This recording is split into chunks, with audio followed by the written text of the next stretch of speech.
Hello, in this session, let us go through the module number 4 of the subject tribology, that is nothing but plane slider bearings and hydrostatic lubrication.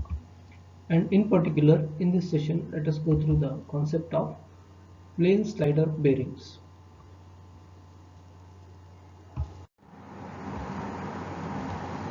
So in hydrodynamic lubrication or hydrodynamic journal bearings, we have seen that the hydrodynamic action basically takes place with the help of convergent clearance space that is created when the surfaces move relative to each other. So journal bearing is the one in which it carries the radial loads, whereas the thrust bearing is the one which carries the axial loads or the thrust loads.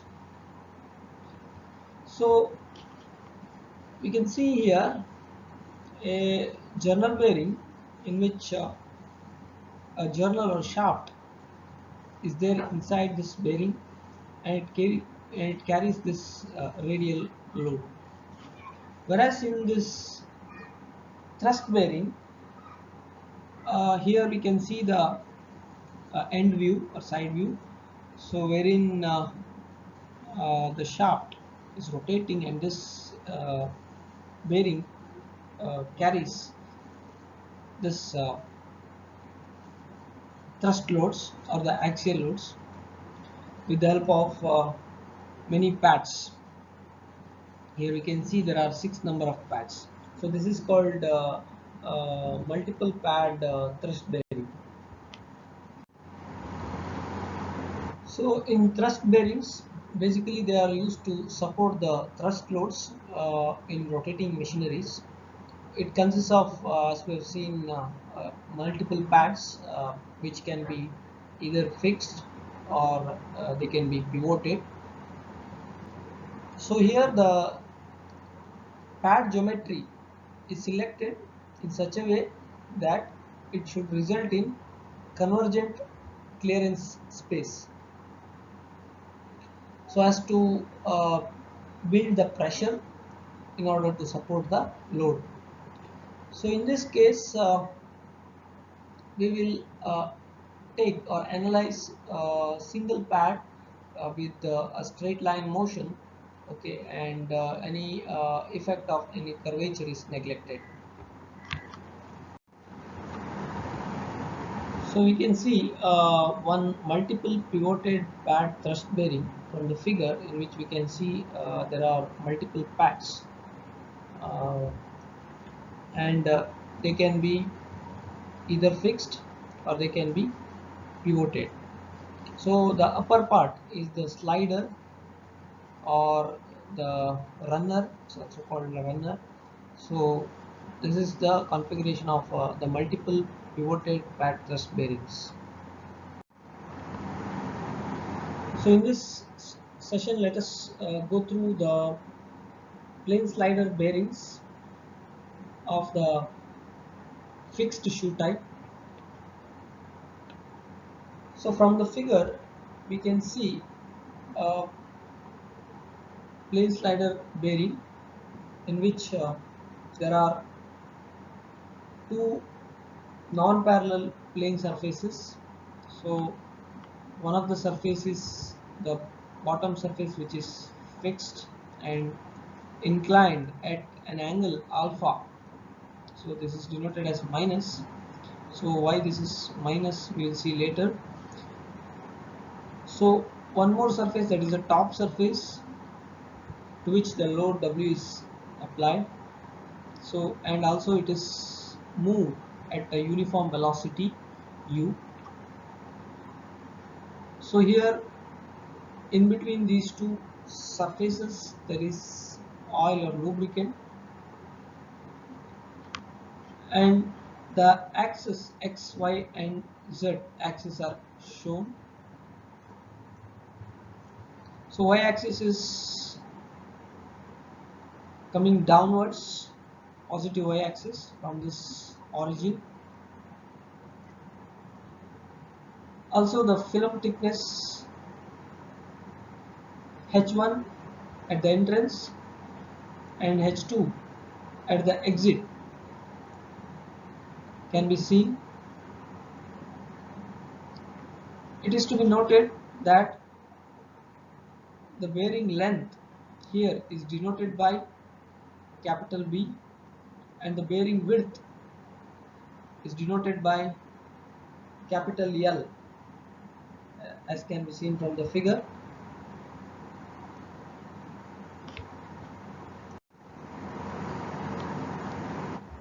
We can get a clear view from this figure also, in which we can see the bottom inclined surface with angle alpha, the film thickness H1 H2 and the bearing length. So this is the bearing length B, so and also the bearing width L. So the upper plate is moved at with a uniform velocity u, and this is the diagram. So looking at the figure, first of all, finding out what is the thickness of the fluid film small h. From the figure we can see that the fluid film thickness h at a distance x from the origin, so that can be given by the fluid film thickness at the entrance h1 minus delta. So from the figure we can also note from the similar triangles the ratio delta by x, that is equal to, so this difference, this is the exit, that is h1 minus h2, so this distance will be h1 minus h2 divided by the length capital B. So therefore substituting in this equation, so we have delta is equal to x into h1 minus h2 divided by b. So substituting that in this first equation, what we get is h is equal to h1 minus x into h1 minus h2 divided by b. This is the equation what we are going to get, and this equation can be written as h is equal to h1 plus x into h2 minus h1 divided by b. So taking this equation as equation number 1, so from the design data handbook for a plane slider bearing, we can see from the figure the configuration of the plane slider bearing, in which case this is actually of pivoted type, but the terminologies, that is you can see the length B and the film thickness H, the width capital L, load acting, and the velocity U, and we can also see the equations here. So first of all we have this first equation, this in which we represent this as alpha is equal to h2 minus h1 divided by b. So this is nothing but the inclination of the lower surface or plate with respect to the horizontal. And one more term, that is dimensionless quantity, which is defined by small a is equal to h2, that is the fluid film thickness at the exit or minimum film thickness divided by b. B is nothing but the length. And also we have one more equation, that is nothing but the ratio of the distance x to the length of the bearing, x by b, that is defined as x1. So these equations are given in equation number 2398C from the design data handbook by Lingaya. So from the design data handbook, noting down these equations. So alpha is equal to h2 minus h1 divided by b. So we noted down that this is actually given as minus alpha here. So the reason why it is minus is this term h2 minus h1, because h2 is the minimum film thickness, whereas h1 is the larger value, that is film thickness at the entrance. So this difference is negative, so that's why the value of alpha is negative, and therefore h2 minus h1 can be given as capital B into alpha. Also A is equal to h2 by b, so therefore h2 can be written as product of capital B into A, and x1 is equal to x by b, so therefore x is equal to capital B into x1. So now substituting all these values in equation number 1, we have the equation number 1 given by h is equal to h1 plus x into h2 minus h1 by b. So substituting here, since the h2 minus h1 by b is alpha, so this equation becomes h is equal to h1 plus x into alpha. So also we have h2 minus h1 is equal to b alpha. So substituting, so from this we get h1 as h2 minus b into alpha. So since A is equal to h2 divided by b from the design data handbook, so h2 can be written as the product of capital B into A. So from this we can take b outside, so h1 is equal to b into A minus alpha. So substituting this in equation number 2, now what we get is h is equal to b into A minus alpha plus x alpha. So again, since x1 is equal to x by b, we can write x as b into x1. So now taking b outside, capital B outside, h is equal to b into A minus alpha plus x1 alpha. So taking this as equation number 3.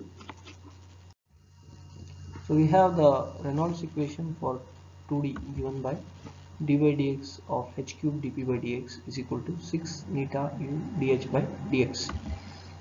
So now we have the ratio x1 is equal to x by b, so therefore x is equal to b into x1, and then therefore we can write dx is equal to b into dx1. So just differentiating this with respect to x1. Okay, so next substituting in this Reynolds equation, what we get is d by b into dx1 of h cube dp by b into dx1 is equal to 6 neta into u into dh by b into dx1. So now here this can be written as d by b into dx1 into h cube dp by dx1 is equal to 6 neta u dh by dx1. So this b and b gets cancelled because it can be taken outside. So now integrating both the sides with respect to dx1, what we get is integration of d by dx1 h cube dp by dx1 is equal to integration of 6 neta u, taking this b, capital B, from the LHS to RHS into dh by dx1. So when we integrate this, integration of this term will be h cube dp by dx1 plus a constant, let's take it as c1, is equal to 6 neta ub. Integration of dh by dx1 is h plus some constant, let's take it as C2. So therefore we can write this as h cube dp by dx1 is equal to 6 neta ubh plus C2 minus C1. This can be again written as 6 neta ubh minus of C1 minus C2. So if I take 6 neta ub outside, it will be 6 neta ub into h minus C1 minus C2 divided by 6 neta ub. This should have been suffix C1 and C2.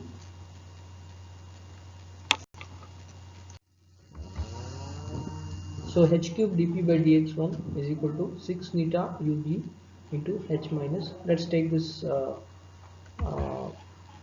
as capital C. So that is capital C is given by C1 minus C2 divided by 6 neta ub. Now dp by dx1 is equal to, taking this h cube onto the right hand side, what we get is 6 neta ub into h by h cube minus c by h cube. So therefore dp by dx1 is equal to 6 neta ub into 1 by h square minus c by h cube. So therefore this can be also written as dp is equal to 6 neta ub into dx1 by h square minus c into dx1 by h cube. So now substituting equation 3 in the above equation. So equation 3 is given by h is equal to b into a minus alpha plus x1 alpha. So we have the equation dp is equal to 6 neta ub into dx1 by h square minus c dx1 by h cube. So substituting this equation for h in this equation, so what we get is dp is equal to 6 neta ub into dx1 by b square into a minus alpha plus x1 alpha whole square minus c dx1 by b cube into a minus alpha plus x1 alpha whole cube. This is what the equation we get. And now when we simplify this, that is, let's take b square outside. So when we take b square outside, this will be 6 neta u divided by b into dx1 by a minus alpha plus x1 alpha whole square minus c divided by b into dx1 by a minus alpha plus x1 alpha whole cube. Now integrating both sides with respect to dx1. So let's write this as when I integrate this left hand side, it will be integration of dp with respect to dx1 is p, it is equal to 6 neta u by b into integration of dx1 by a minus alpha plus x1 alpha whole square minus c by b integration of dx1 by a minus alpha plus x1 alpha whole cube. So this is not there, this is only dx1. So simplifying this further, what we get is integration of dx1 by a minus alpha plus x1 alpha whole square can be written as integration of a minus alpha plus x1 alpha to the power minus 2 dx1.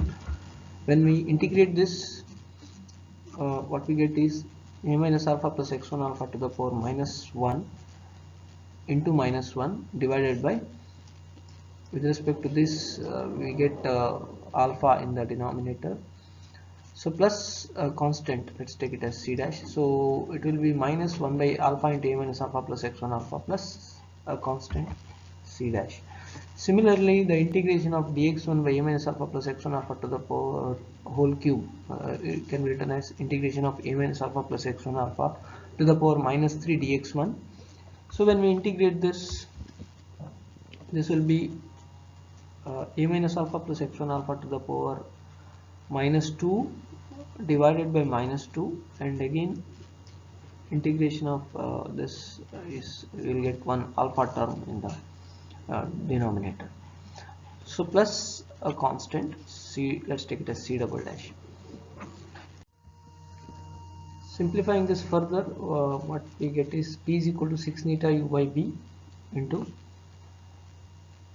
minus 1 by alpha into a minus alpha plus x1 alpha plus c by b into 1 by 2 alpha into a minus alpha plus x1 alpha whole square plus these constants c dash plus c double dash. So now let's write this as p is equal to 6 neta u by b. So I'll take this term uh, first, that is c by 2b alpha into 1 by a minus alpha plus x1 alpha whole square minus 1 by alpha into a minus alpha plus x1 alpha. So let's take this term c dash plus c double dash into 6 neta u by b as capital D, and let's take it as equation number 4. So now from here D is nothing but this expression, and this C and D are nothing but the constants of integration from this. One is the constant C and one more is D. So these can be evaluated by applying the boundary conditions. So in order to evaluate the constants C and D in this equation number 4, we need to apply the boundary conditions. So what are all the boundary conditions that we have? So first of all, at x equal to 0, the pressure P is 0. So this is one of the first condition. So therefore we have x1 is equal to x by b, that will become 0 by b, that is 0. And one more boundary condition is that at x equal to b, that is at the end of the length capital B, the pressure is again 0. So therefore x1 equal to b, capital B divided by capital B, that will become 1. So these are all the boundary conditions. At x equal to 0, x1 is 0, and at x equal to capital B, x1 is 1. So therefore by substituting these boundary conditions in equation number 4, we can obtain two equations in terms of these constants C and D, and by solving these two equations we can obtain the expressions for C and D. So therefore by substituting these expressions for C and D in this above equation, so we can get the pressure distribution, which is ultimately given by P is equal to beta U divided by B into CS1. This is a term. So let's take it as equation number 5. Let's see what is CS1. From the design data handbook we can get all the equations. So coming to the equation, pressure distribution P is equal to neta U by B into CS1, given by equation number 23, 98A from design data handbook. So where CS1 is given by this expression 6 into alpha x1 into 1 minus x1 divided by alpha minus 2a into a minus alpha plus x1 alpha whole square. So this is what we have, and we can see the nature of pressure distribution, how the pressure is distributed. At x equal to 0, the pressure P is 0. At x equal to B, that is the B is the length. So at the end again pressure is 0, and it follows this nature. It becomes maximum at this point, and finally again it will drop down, and finally will become 0. So this we can see from the graph. So next let's find out what is the load carrying capacity. So from the figure we can see the configuration of the bearing, so and the pressure distribution here. Also let us take a small element, that is rectangular element of length dx and the width capital L. So the load for this small element can be given as the product of the pressure P into the area dx into L. Now if we integrate this from the limits 0 to b, we will get the W load for the entire bearing. So we have the expression for the pressure given by neta u by b into this expression. Let's substitute here. So this is from integration limits 0 to b. We have x1 equal to x by b, so x equal to bx1, so therefore can write dx as b into dx1. So let us use these things in the equations.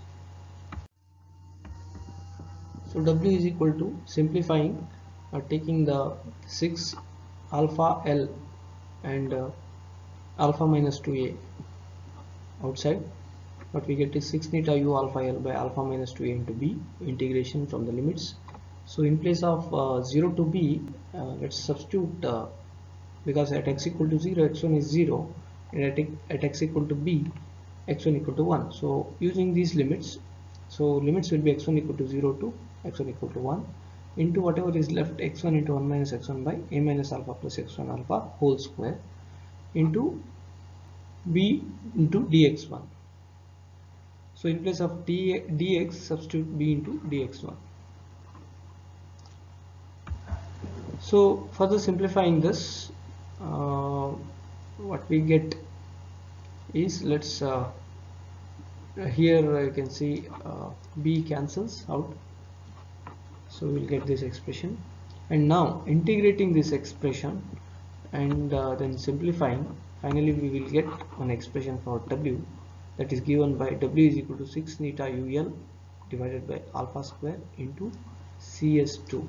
So taking this as equation number 6, where CS2 is given by the expression natural log of a minus alpha by a plus 2 alpha divided by 2a minus alpha.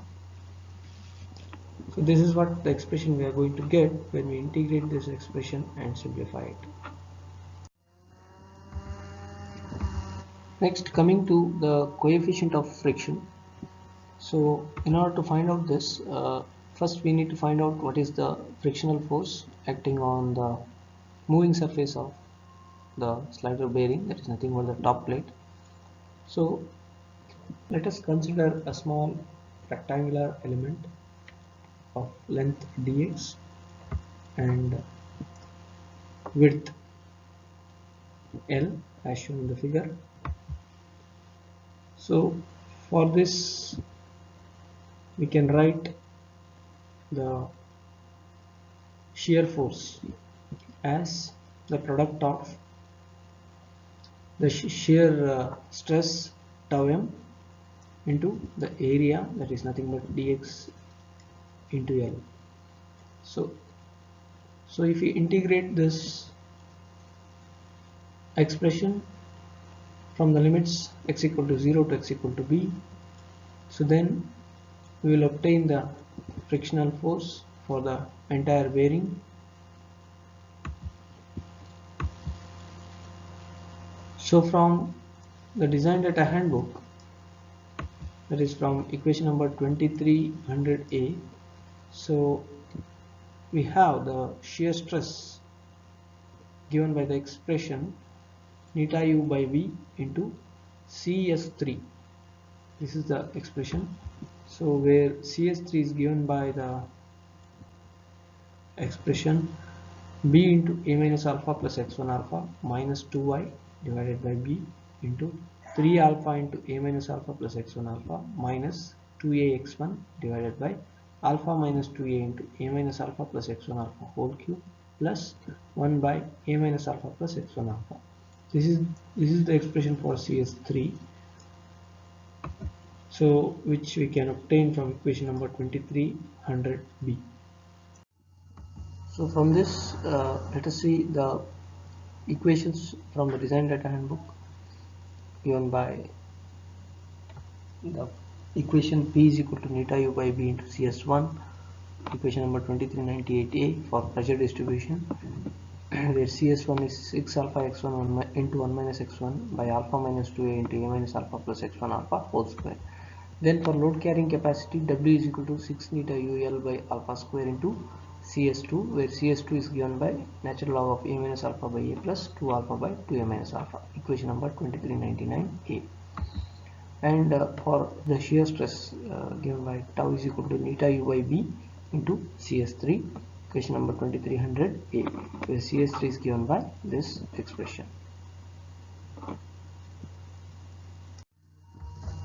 Okay, now coming to the equation, tau m is equal to neta U by B into this expression for the shear stress. Now you can observe that for the moving member or moving plate, the value of small y is 0. So here the y, this is the origin. Okay, so this is the x-axis along which the plate is moving. Okay, so we have the y-axis. So here for this moving plate, y is equal to 0.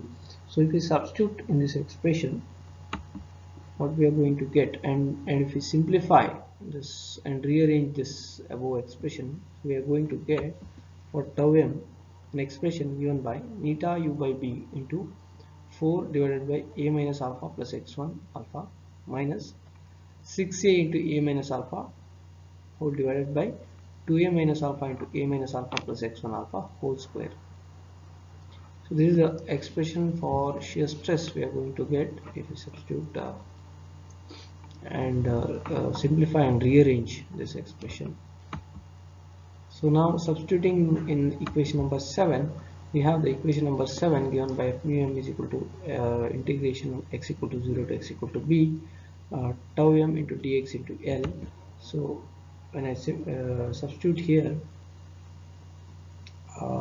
what I am going to get is here one integration of neta U by B into this whatever expression we have for tau m into dx into L.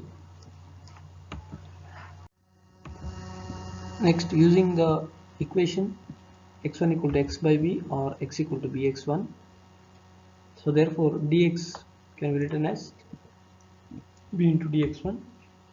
Limits again at x equal to 0, x1 equal to 0, at x equal to b, x1 equal to 1, which we have already seen this. So applying this limits x1 equal to 0 to x1 equal to 1, so the expression what we have got for the frictional force F mu m, that is neta UL divided by B into integration of limits 0 to 1, the expression 4 by a minus alpha plus x1 alpha minus 6a into a minus alpha by 2a minus alpha into a minus alpha plus x1 alpha whole square into, in place of dx, let's substitute this b into dx1.